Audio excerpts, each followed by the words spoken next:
Let's go! Yun, morning. Medyo late ako sa manonood ng mga replay. Yan, nood na lang kayo ng replay. Meron naman akong recording din, di ba? Sa mga mabibitin sa video na to. Ayan, so halika na.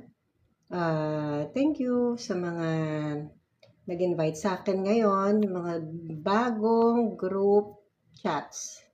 Yan, halika na po.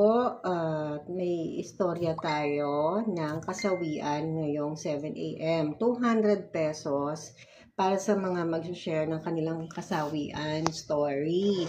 Huwag kayong mag-alala kasi gusto ko talaga magkaroon tayo ng alay. Ayan, di ba? Para makatulong sa mga sawi na 200 eh.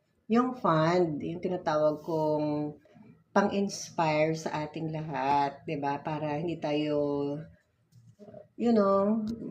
mawalan ng pag-asa, magkaroon tayo ng positivity, ayan, pantulong, pang-alay motivation.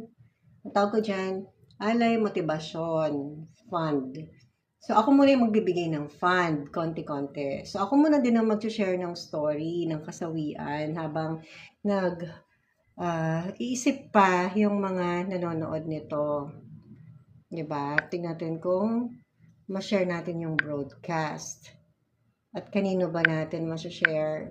So, mahirap talaga meron makasama sa live kasi hindi naman sa excuse pero hirap talaga yung mga sisters, diba?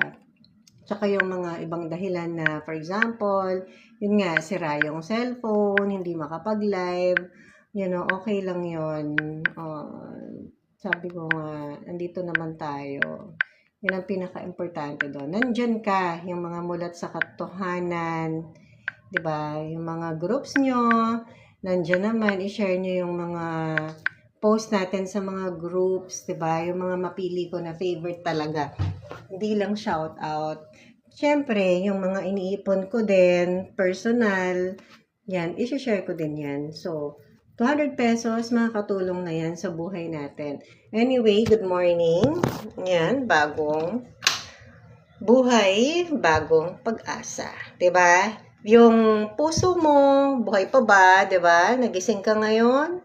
Be thankful. So, good luck sa araw natin ngayon.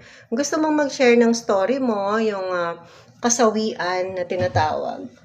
Hindi naman yan palagi sa buhay, 'di ba? Meron ding magkakaroon ng alam mo 'yon, sitwasyon sa buhay natin na pwede mong sabihin